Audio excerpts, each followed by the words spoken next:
Hello, my name is Michelle, and you're listening to Profit is a Choice. Joining us on the podcast today is Sarah Trop. Sarah is the owner of Funcycled, which is in upstate New York. By day, she loves to transform spaces and furniture with sustainable designs. And by night, she is a lifestyle blogger, so fun to follow and watch. We're going to talk about upcycling, which Sarah has renamed Funcycling, and how to bring peace into the spaces that we work with. And then how to also be good stewards of all that we have been entrusted with, especially in the design process. So it's going to be a fun and uplifting episode. Enjoy. Every day, empowered entrepreneurs are taking ownership of their company financial health and enjoying the rewards of reduced stress and more creativity.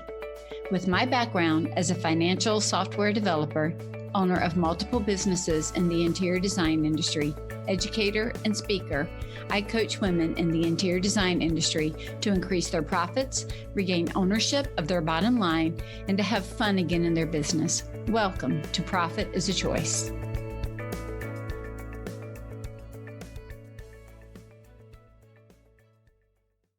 Hi, Sarah. Welcome to the podcast. Hi, Michelle. Thanks for having me. I'm so excited to be here with you. Thank you so much. I'm happy. It's so fun. We had such a good time catching up even before the podcast that we probably could have sat there and chatted for an hour before we even turned the cameras and the mic on. So I feel like we're old friends that just met. I know, isn't that right? It's so lovely when that happens. It doesn't happen all the time, but I told you when I was looking at some of your information online, I was like, oh, I could sit with her. Like, this is somebody that I could hang out with and just chat and enjoy life together. So we get to do that for the next few minutes. It's And a what a special joy little that's gift. been. Yeah, it Yeah, really I is. love it. So, Sarah, as we get started, for those that might not know you and know about your business and what you do, could you start kind of at the beginning and tell us a little bit of your journey, of kind of the path that you've taken to get where you are today? Yeah, absolutely. I started Funcycled, which is my interior design firm, but back then it wasn't an interior design firm. It was back in 2012. I had had my kids and they were tiny at the time. And I just had this feeling like I would drop them off at daycare to go work in the IT industry. And I miss them so much. I was like, I cannot, I know it's not for everyone, but I just don't want to be away this much. This is not why I wanted to have kids. I wanted to soak them up more.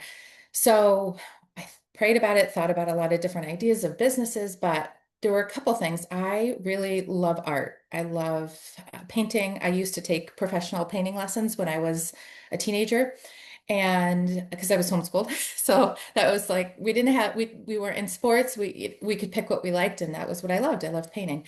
And my husband really enjoyed building furniture. And I said, no one makes money building furniture but the Amish. And he's like, that's not Right. true. But so I said, what if we paint furniture? Because we both care a lot about repurposing. We were recyclers before that was cool.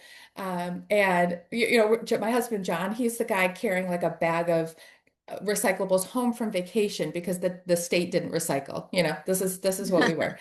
And so we started a company in 2012, January, and I just said we did not come for money. We don't come for money. We had like paycheck to paycheck, and I said, well, I'll get something for free and redo it and take the money from that and redo the next thing and renew the next thing. And so that's what I did. I bought an old dress, or got an old dresser, I think for free, sold it for $150, took that 150, bought a couple more dressers. And for that was starting in January. By April, I made the same as what my job was. And so I quit my job and I would work all the time. My kids were sleeping when I didn't need sleep. So they nap twice a day. And then from 8 till 10 or 11, sometimes a little later. I don't require a ton of sleep. So it worked out that I would go and do that as well. So it worked out really well. And then a year and a half later, I was booked out about 6 months for custom projects. And so I decided that's probably the good indicator that my husband and I could both do this full time. So we started full-time repurposing furniture and painting it. And then we added in kitchen cabinet painting, which was funny too, because we had painted ours. And I said to my husband, I don't know if this is too many details, but No, this is great. Keep going. okay. I said to my husband, I took a job painting someone's cabinets. He goes, what are you doing? I hate painting cabinets. And I was like, we need the money. That's what I'm doing. And so he's like, fine, I'll do it. But I hate every minute of painting cabinets. So he does it. He gets done and he said, I hate it. I never want to do that again. Don't ever make me paint cabinets. And I said, okay, I won't take another job without asking you next time. I'm like, how about that? So fast forward, word spreads fast because everyone sees your kitchen, right? So we get another request, and I said, we could use the money, but I won't say yes if you don't want to do it. He's like, I'll do it. Well, now it's his favorite thing to do. We do a kitchen just about every single week. And we were repurposing kitchens and furniture. And as we were delivering the furniture, he and I delivered everything too. So Yeah. we would be walking it in, and people would say, well, what do you think I should do with this room? What do you think about this? And I kept saying, I don't know. Like, I'm not a designer. Like, I couldn't tell you really. And then fast forward, we were on HGTV Flea Market Flip, and we won that show. And we got a little, we took the money from that. We won $5,000, and we got a storefront in our little town called Troy, New York. It's a little city, and I love it. And then people saw how I set up the store, and they kept saying, can we hire you to design our house? Can we? And finally, one customer who was so sweet and I had done a bunch of furniture for her, she said, I think you should stop saying no. And I said, okay, I'll say yes. And I went and I said, why would you want me out of anyone? I mean, you could pick a designer, right? And she said, because you won't just rip everything out and make it new. You'll care about the old. And I thought, oh, that is the difference between what I do compared to a lot of designers is I really do care about the history of the old homes in our area because we're upstate New York. So my house is 1802. There are houses, and a lot of them, because they're old, that gives them quirky things we have to work around in a design or in construction.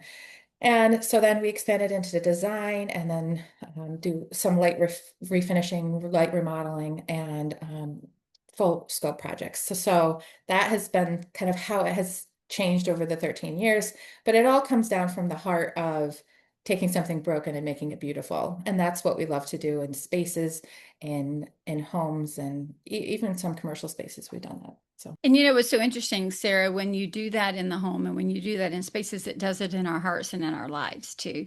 Right we all, and the whole reason that design is here is because we have feelings that are evoked when we go into that space. And so then being able to control what's happening in that space is important. And I will submit to you that, and I hope I won't be canceled for this, but I doubt it. It's not that big of a deal, but I think it is much more difficult to design around existing things than it is to start with a clean room. And so many designers over the years have said, I just want a clean space. I want to do the whole thing. Everything goes out, nothing gets to stay. It's the only way I'll come in. And that's one way to design. And and no shame in that game, as they say. I get it. I absolutely get it. But there is something really special to walk in and be able to appreciate some older, quirky, antique. I'm not talking about um, things that are so degraded that they can't be used or that are so ugly it's gonna. I'm not talking about that at all, right?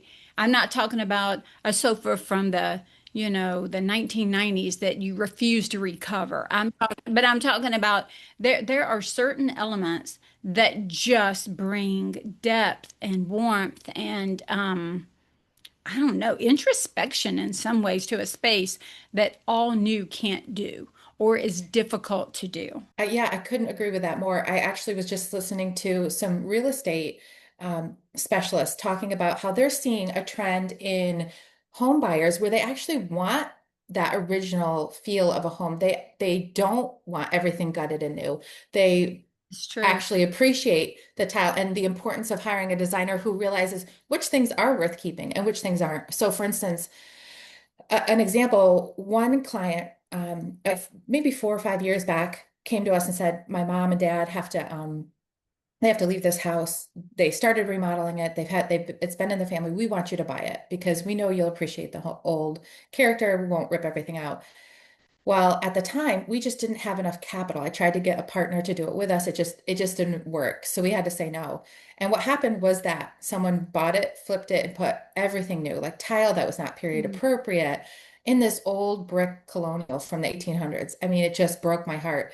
And it sat on the market for a long time. And I really believe it was because of that. No one told me that, but there's no reason why that house shouldn't have sold. It was phenomenally beautiful in a great location, but it just lacked the original character because Sure. why wouldn't you use the trim that they had saved that was 10 inches high, or the fireplaces that were salvaged in the basement? Like that's what a designer should help you do, is see, see the character that's worth keeping and see what needs to be freshened up. That's exactly right. My husband and I, we've been in our current house in the Atlanta suburb for 27 years. And so we've been talking about what does our next house look like? Like where are we going to move like with grandchildren and kind of to spread out? We're in a more city area. So how do we move and spread out? I'm from a small town in South Carolina where everybody has a little bit of acreage somewhere, and chickens are running, and my parents, they have like a guinea that runs around and like her little high heels around the property and just all kinds of different things. So we're looking for just a little bit more of that, which you don't find in an Atlanta suburb directly, which means move out, move out. And some of the homes that we've looked at, I mean, it looks like exactly what you described. Like they took this amazing house and then they just kind of whitewashed the whole inside of it. Everything's gray and white and brand new and not crusty and interesting. And it's like the interesting pieces got ripped out so that the other pieces could go in. And it feels disjointed, to be honest. And it's almost, even if you couldn't put words to it, it feels disconcerting. Like this doesn't go together. It feels mismatched. And so like two different socks, they both provide warmth. They both fit your feet, but there's just something off about that. And so we've kind of pumped the brakes multiple times because of that same kind of thing, like that a lack of ability of whoever had it before us to merge the old and the new. We're not saying you still got to do everything by candlelight, but like merging the two things so that you can have something new, but you don't get rid of that charm that actually pulled you in the first place. Yeah, and you know what? One of the things that we found to be a challenge is like we flipped a old electric trolley station a few years ago and turned it into a residential home. And one of the things is if you buy something that's really old, at least in this area, I don't know if it's the same in Atlanta, but at least in this area, code is very tricky, right? They really want you to gut everything and They do. They want everything brought up to code, right? right. So I had to learn, I learned through that project that there are things within code that you can push the envelope on and say, listen, this is a historic building. It's 1895. It's an electric trolley station, one of the like original things that brought people to this area. Why do I have to rip this out? So for instance, there was a staircase. It was only 2 feet wide that went up to a little loft and nothing crazy. I mean, the house was tiny, 1,100 square feet. And I said, I am not putting in to code new staircase. That is the cutest part about this house. You walk in to a kitchen and a mudroom, and then straight ahead is this little 2 foot like staircase going up. I was like, that is, I just don't want to do that. And so we had to kind of push back, which I didn't know you could with code on a couple things. And they're like, you're right. Yeah, that part can stay. It is historic. But these parts, the electrical, the plumbing, that has to be all up to, and that's fine, but I wanted to keep some of the character, some of the original flooring, some of the window sizes that are not typically the size you would put a window anymore because they're so much bigger because it's a trolley station. So yeah, it can be challenging from a code perspective, from a design perspective, or even from having a client trust the process and the fact that it's okay to keep something old. It's okay because they can't picture it done, and they'll think, oh, it'll still feel old. But I'll say, no, it'll feel brand new. Like, let me reuse your kitchen cabinets. We'll put in new counters, new backsplash. You will not know. Like Right. and it saves them thousands of dollars and looks beautiful. I think there's a word that came up in the pre-show when we were talking, and that's stewardship and being able to steward the resources that we have, right? Which we talk about it all the time with managing our money or managing our time or managing resources, but we're also stewarding just things in general. I know Kate Wood, who was up in the Hudson Valley, did a podcast with me, and she really focuses on restoration. So she comes in to support designers on what was, important and during whatever time frame so that the designers can design, but she kind of suggests here are the things to keep in the home to make sure you're not ripping out the character. And she'll work with designers and homeowners, but really brought a lot to our conversation around this same type of thing, just a different way. And it's again, I think in the Northeast, there you guys have a lot more of these homes than we have. A lot of ours got burned during the war. And so we just don't have as many unless you're down around Savannah, Charleston. There's some pockets of beautiful homes that I would be the same. Let's keep them as much as possible. I've shared this before too, Sarah, and I'm interested to see what it is on your side. But I know that growing up, my grandmothers were born right out of the Depression, like 1927. And I had one grandmother that just was really talk about stewarding every single thing the Lord gave her. But they were washing out Marita bread bags and using them again. They were, taking the little soap slivers that we throw away because they're irritating and kind of melting them down and making another bar of soap. I can remember her rolling out, we still giggle, her rolling out like aluminum foil to reuse it. Like everything could be reused. And now it's fun. The things I follow on Instagram are like people that take old clothes and thrift clothes and cut them down to make something else, or they're cutting up old quilts to make something else. That's what I follow. Doesn't everybody follow that? But my grandmother used to take dresses. And because they all worked in the mill, they knew how to sew. So she would take dresses that no longer fit her and she would cut them at the waist and take the top part of the dress and make it into a vest and take the bottom part and expand it and make it into a skirt. So then you didn't just get rid of a particular piece of clothing, you made it into something else that could be used. And so I grew up watching this happen all the time. I told you the other grandmother, we had a garden, we raised our own meat sources. Like we're out there homesteading, doing the stuff. And so I'm only, what, 58? And I grew up watching and doing all of these things. And they're really important and make me see things differently than if everything was just brand new and handed to me. But it also created a love for me of Depression era glass, nice antiques, mixing old and new, bringing things in and not just, I love to see things that you could buy and repurpose to use them for something else. You have a video on your home screen. You mentioned it a minute ago, but you turned the front of the cabinet covers, right? The cabinet doors. You turned them over because it was shaker on the back. And I'm like, that is stinking brilliant. Like I would have not thought of that. I just never even looked at that. And having just currently redone a kitchen, I know how expensive those things are. So just the brilliance of how to use things a little bit differently. Where did your love of all of those things come from? So a lot of that, I think, honestly came from my husband because he was actually raised by his grandmother, not his mother, and had that very much that mentality. I mean, she never even drove. She didn't have a car. They had to be very resourceful for. So my husband takes the soap, and I'm not joking. He combines it. He will not Yep. throw away a little sliver of soap. He has repurposed from day one. We have our own chickens. We're the family that when we go out to eat, my friends are like, "Oh, I have a little salad left. Do you want it for your chickens?" We take to go for our chickens. Like he just does not want to waste. And so it has taught me over the years the importance of that. And then I loved painting but I don't know that without his thoughtfulness of how important recycling is from a stewardship perspective, from the earth perspective, like all of it. It opened my eyes to it, if I'm being honest. That probably, I've never asked him what prompted him to have that feeling, that importance in his life, but I would guess it was his grandmother. She's not Yeah. with us anymore. She passed away at 93, I believe she was.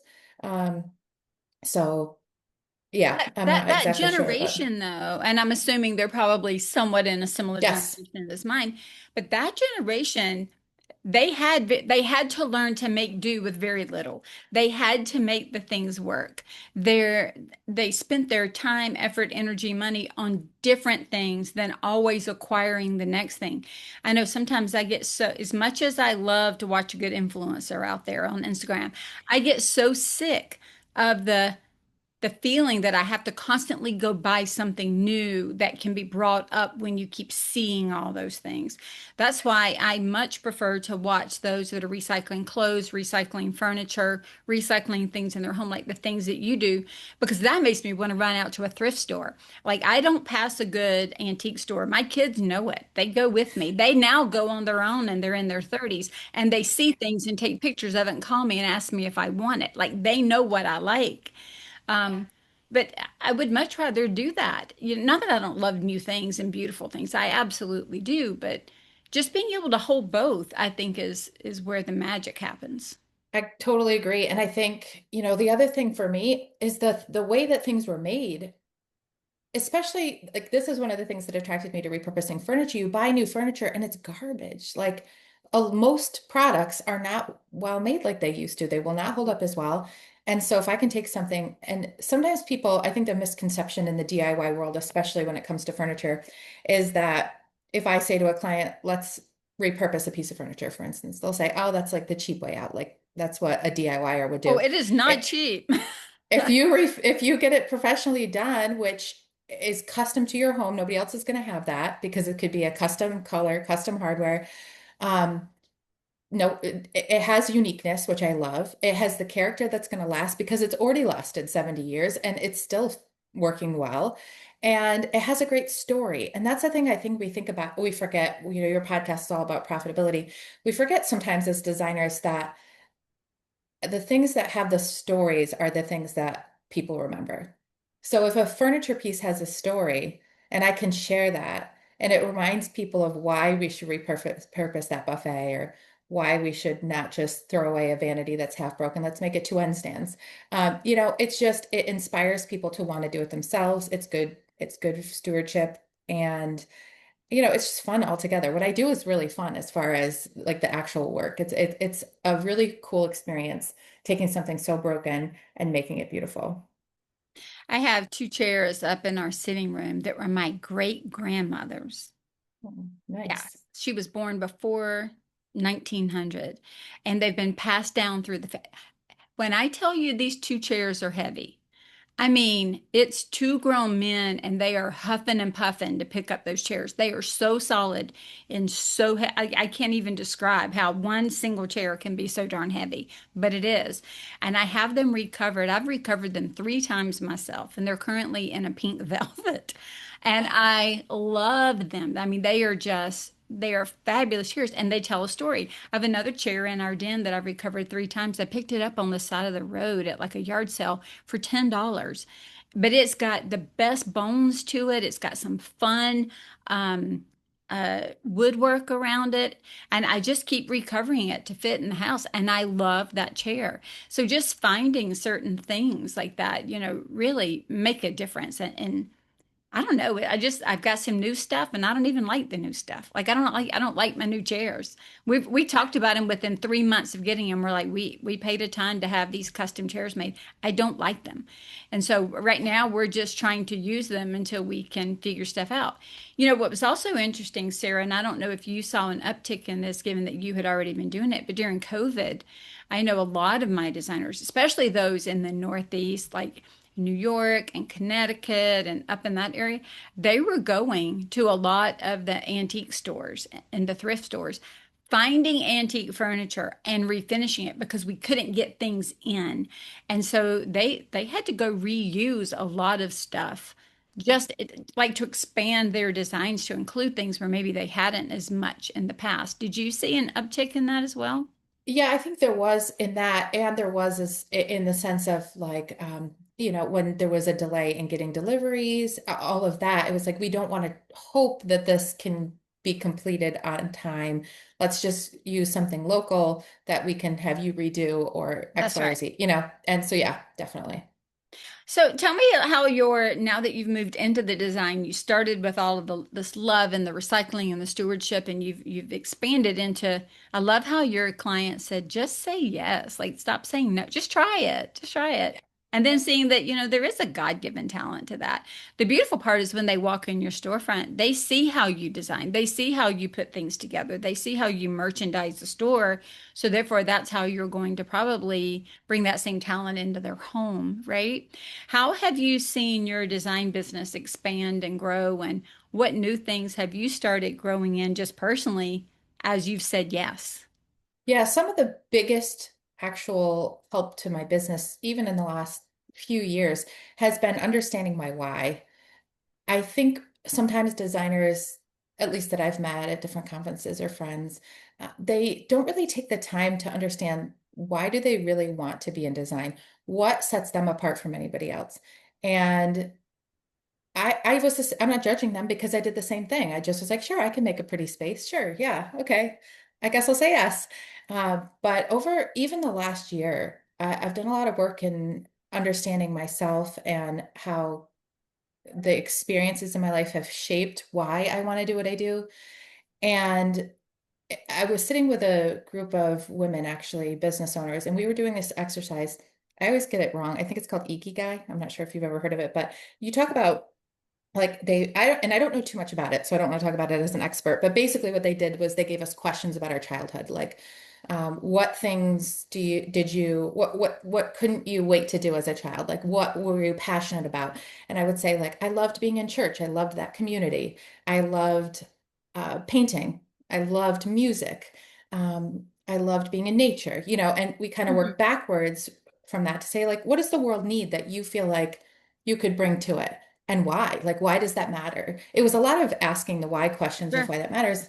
And we sat at the table, and out of everyone at the table that night, everyone, I was the only one that everyone's like, we know what you are. Like, we're not sure even where our heartbeat is in this, but we can see just by how you explain it, you care a lot about peace, bringing peace to the home, bringing a peaceful environment in your community, like making sure that your heart is in a place with God that you have peace, that your heart with other people is peaceful. And that's probably why you love making a home peaceful. And this is actually an initiative that I haven't talked too much about it with I haven't talked about it like hardly at all, but something I'm going to talk more about soon is the idea that I think sometimes even especially in the Christian world, and I know I'm kind of talking to a smaller, maybe a smaller audience, we sometimes view how we keep our homes. I don't know if I'm going to explain it well because I haven't explained it to many people yet, but sometimes I feel like the you almost give this impression of like what someone would say to a girl who had Botox. Like there's nothing wrong with Botox if you want it, but if you say that you're like, oh, you needed that, like Yeah. and really there's nothing, but I sometimes I get that feeling from people and people have specifically said, Sarah, why do you design homes? Isn't that just vanity? Like it's wood, hay, and stubble. It's all going to burn up. It all doesn't really matter. What matters is godliness. And I had someone I really respect actually say that to me a few months ago. Not in regards to me, but in regards to her own life. Like she didn't feel like she should care about what her home looked like because she felt like that was vanity. But I really feel like it's important to start changing the narrative on that and the understanding of number one, how God is the ultimate artist, right? Like, if Oh, beauty yeah. didn't matter, why do we have the sunsets we have? Why do we have the That's right. mountains and the fall leaves? Like, why did he care about all of us looking different and being unique in our souls and in our bodies? And, like he Right. created such beauty. So there's that, but then you can work it all the way down to um, there's so much science behind how we design and how that affects our emotional health, our physical health That's by the right. way that you do that. I do that, have done that a lot through trauma informed design this year and creating peaceful spaces for people in hard situations. But that can be in our own home. And I think it's important to me and hopefully to my clients that we bring a sense of like desire for hospitality because of the home that we've created, right? So it's not always about the new thing or trying to be up on, the coolest design and nobody else has it. Okay, that's great. Like if that's what you're passionate about, it's not like that's a bad thing. But to view it through the lens of it's not spiritual, basically, to want a home that's beautiful. I think we have to flip the script on that a little bit. I agree. It's so interesting that you say that. was working with one of the first designers that I was coaching all the way back in 2013, and she was a Christian, and she kept saying, there are two sides of me. There's this part of me that I feel drawn to this. Like, I mean, like a visceral pull to create beauty and to like you music and art and painting and all the things which are all my loves as well. She said, but then I have this other part of me that's going vanity, vanity, vanity, right? It's almost like for those that are have read the Bible, it's almost like Ecclesiastes, and it's all vanity is over here fighting with Solomon building the temple. Like the two different sides are warring with each other. And when you go back, and one of the things I sat down and first thing I said to her was, God paints a sunset every morning, or a sunrise every morning, and a sunset every evening. And just look around at the beauty that is just in nature, and then the beauty of the human experience. Just there's so much there. Now go look at the temple that was built, and look at the beauty and the detail and the architecture and the craftsmanship that went into that. Go read how that was done, because when you've read that, you've got to tell me that this is a God that cares about how things, he's not caring about it from a value statement of who Sarah is or who Michelle is, but he gives us the ability to care about it so that we can bless others. What was also interesting this week, I heard of somebody talk about the difference that's resonating with me while you said that, the difference between hospitality and being hospitable. Mm. What So, they say the what difference. the comment is, in hospitality, we are the host or the hostess, and we are the doing. Think about the Mary Martha kind of experience. We're doing, doing, doing, doing. Hospitable means that you've created a space where people can come in and do life with you. And so it's not that you're so much being the host or the hostess, like with this long list of to-dos, where they're like over here having the party and you're running around trying to orchestrate it. You are engaging in life with them, but you're opening up your home kind of for that peace experience that you talked about. Well, we all know that most of us want our homes to look at least presentable when we invite people in, whether we're doing hospitality, we're throwing a function or a gathering, or whether we're just saying, come into the messiness of life with me. But we still want to feel good in our home. And you're so right. The psychology or the science behind it impacts how we feel in a space. I know for me, I told you earlier, browns are not my favorite color. So when people keep talking about all the browns that are coming back, I'm like, y'all can have them. Give me the blues and the greens and the yellows, and give me the pretty sunshiny floral colors. Give me that. Y'all can take the desert colors. We'll swap. I'm good with that. And we had a room in our home that was very Tuscan, very warm and warm leathers. And my husband loved the room, begged for that room. And it was our main family room. And I finally, I was like, you've let me do what I want to do in every other room of the house. You can have it. And it was okay.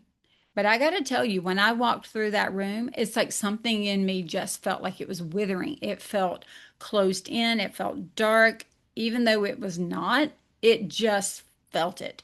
And when it was time to redo our entire home, when we did the first floor a couple years ago, I told him, I said, once we start in the kitchen, because the whole flip it, we're going to do the whole thing because we have hardwoods throughout. And once we're redoing them, every room's going to be redone. And when we do them, the color of the hardwoods is not going to go with all the brown in the room. It's going to be a dungeon. So everything's got to go. And he was like, okay. So I waited and bid my time. But I got to tell you, Sarah, when we did white paneling all over it. We just did all kinds of bright cheer. I walk through my house now and my whole spirit just feels invigorated and uplifted. Now, to somebody else, they might think, wow, that's too, colorful or too, that's fine. But that's not what it does to me. And so good design is also going in and understanding, to your point, the heart of the people that you're serving. What is the home environment you're trying to do?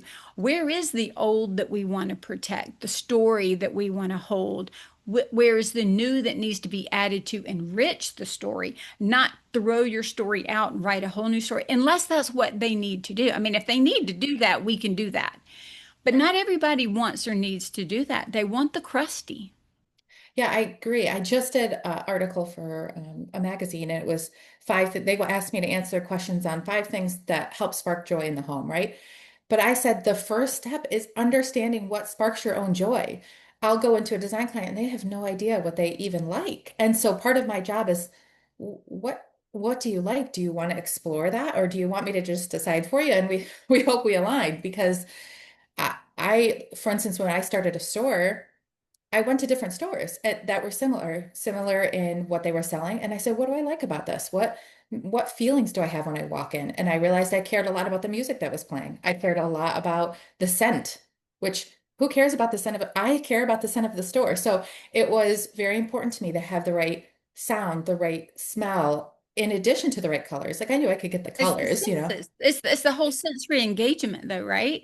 And that's how we take things in. I read the other day to that point. It said, what did it say? It said, you don't really taste food, you smell it. That's why when you lose your sense of smell, you lose your sense of taste. Your taste goes with your smell. Your smell triggers the brain to tell you what you're tasting. And something about the way those were connected. Your sight is tied to your the doing and the tactile, the sensory part of it. So that's why when you lose your sight, you learn by braille, you're picking up. So the senses are kind of commingled, which is why it matters how it smells and how it looks and kind of the whole feeling you get all the way through it. But the same is true in our homes, right? So you what you did was you created a mini environment that says this is what your house could be like. That's true. That's true. So where do you see your business going from here? What is it that you're hoping to continue to put out in the world and in your space? Hmm. I have so much that I'm just not sure how much to say. I'm almost done with a book Oh about no. that, about how we're created to create and flipping the script on how God views design and with practical tips on how to repurpose throughout design. Almost set with that. I haven't said that to anyone publicly yet, though, but Okay, I'll be your first purchaser. All you have to do is let me know. thank you. Okay, thank you. And then my husband and I currently are under contract for buying a hotel. It could still fall through. We haven't even gone through inspections, but that might be another thing. And it will be the similar idea where I don't really want a hotel, but I do think in a time and age where knowledge is coming at us faster than we can process, I think it's going to become more and more important to create spaces that are about meaning, not about just knowing. And Mm. so if we were to get this hotel, it's a small boutique hotel in the Adirondacks, built in 1845, 10 room. And I want to create it in a way that creates spaces for conferences, for small, intimate retreats with all different specialties, whether my husband has a culinary degree, whether it's a cooking or a design or an art or a spiritual a weekend for marriages, for family, for individuals, more of it being focused on those things. But I don't know what God has. I'm holding it all loosely and just we're knocking on a lot of doors right now. We're also expanding, so we're hoping in the new year to do larger projects with subcontractors underneath us because we find that the flow goes better when we do that versus just giving clients the subcontractor's number. So a lot of different growth areas happening for us, but that's kind of where we're headed and just waiting to see if that's where we end up, if that's where God wants us. And if not, that's fine too. I love what I do where I'm at. So I'm not like, I don't have to do any of it. I'm really happy designing. I love it. You know what I love is that it sounds like that first yes opened up a lot of other yeses for you. Yeah, it did. It It did. really did.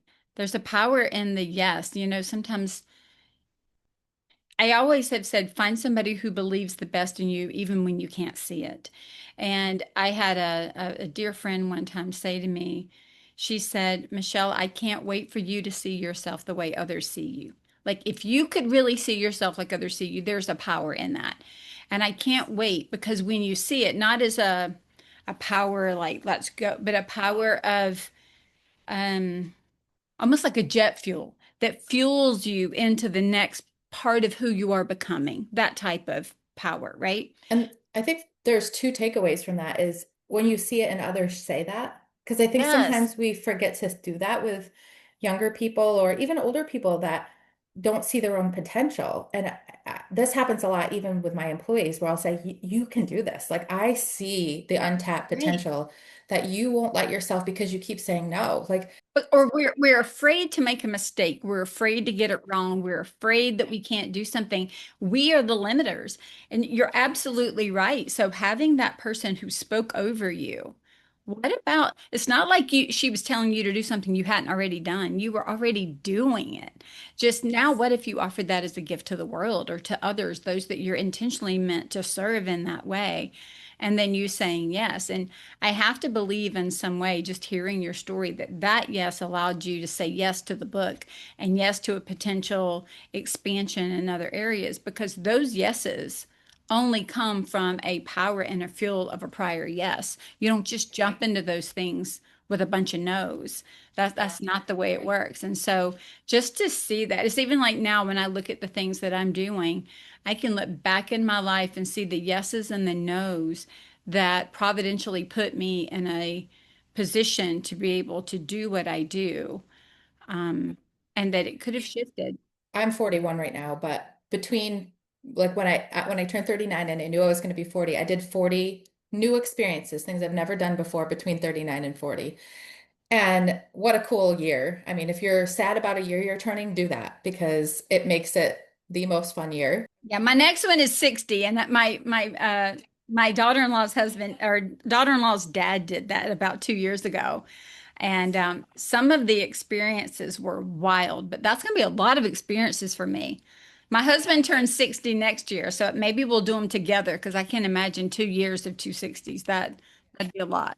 I think we'll. I mean, it could be something as small as trying a food you've never had before. Oh, I know, but I'm just saying it's a lot. Like It is a 120 lot. would be a lot. Too So much. 60 to join would be great. Well, 60 will feel like a lot. 40 felt like a lot. I flew an Yeah, airplane. Like all of these things. And I thought, whoa, this is a lot, but it was so fun. But that year taught me you need to say yes to more things. I that's right. often now say yes to things that I would never have said yes to, but it has showed me what I do and don't like. Even if it's not I love it. Like I tried glass blowing. Guess what I don't like? Glass blowing. Not my thing at all. Interesting, but you might think that you did. Like, how would you know unless you try? Yeah, it's really hard. Have you ever tried that? I have. I've watched somebody do it and try. It's not an easy thing. Like And it make takes a him go lot different more time directions. and it takes a lot more time and skill than I think we think it takes. And my goodness, don't breathe in. So like there's rules, you know? True. It's so true. So it taught me that in addition to all these people like speaking life over me over the years, really saying the same thing that those people said to you. Like, I wish you could see what you could be. And that's the only reason why I have those words of encouragement mixed with God's faithfulness, just going, He's taken care of us before, He'll take care of us again. And I have to risk. There's no reward if you don't risk, typically. Right. And in the end, if it doesn't work, there's lessons in that too. That's right. That's right.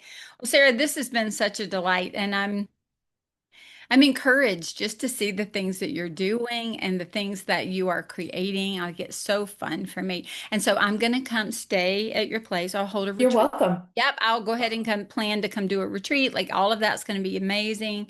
And then I'll buy the book when it comes out. So you just send me an email and let me know.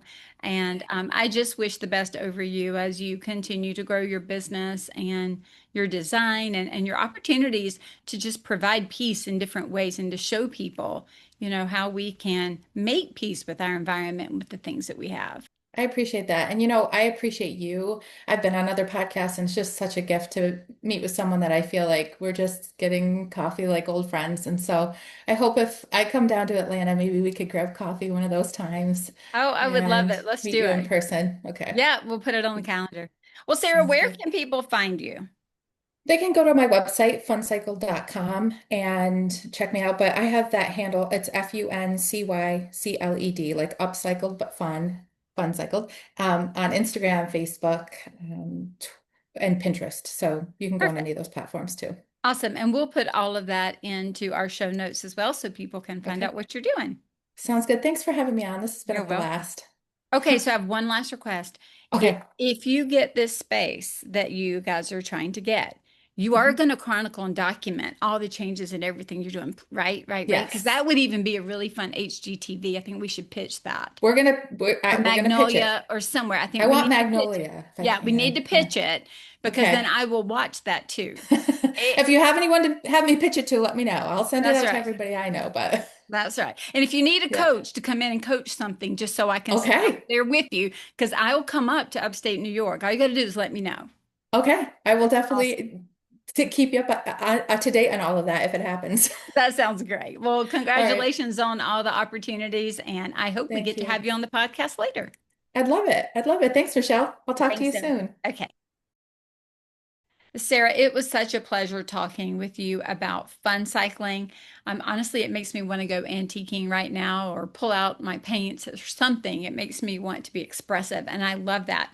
It's really contagious. Maybe it's also the difference between being hospitable and showing hospitality and then getting to yes. Such a great conversation. If you want to know more, please check out Funcycled at funcycled.com. At Scarlet Thread Consulting, we're invested in helping you make sure that you steward the resources you have for your business really well by really looking at people, processes, and profits. And so we do that through a method of one-to-one coaching, group coaching, our CFO to go coaching, opportunities for you to get to see how all of these resources are working together in your company to provide for yourself, for your company, and also for the greater good.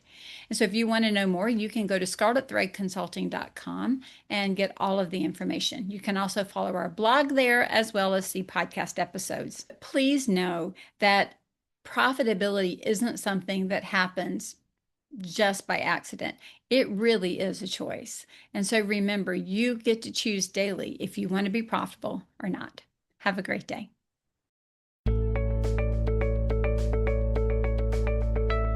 Profit is a Choice is proud to be part of the designnetwork.org, where you can discover more design media reaching creative listeners. Thanks for listening and stay creative and business minded.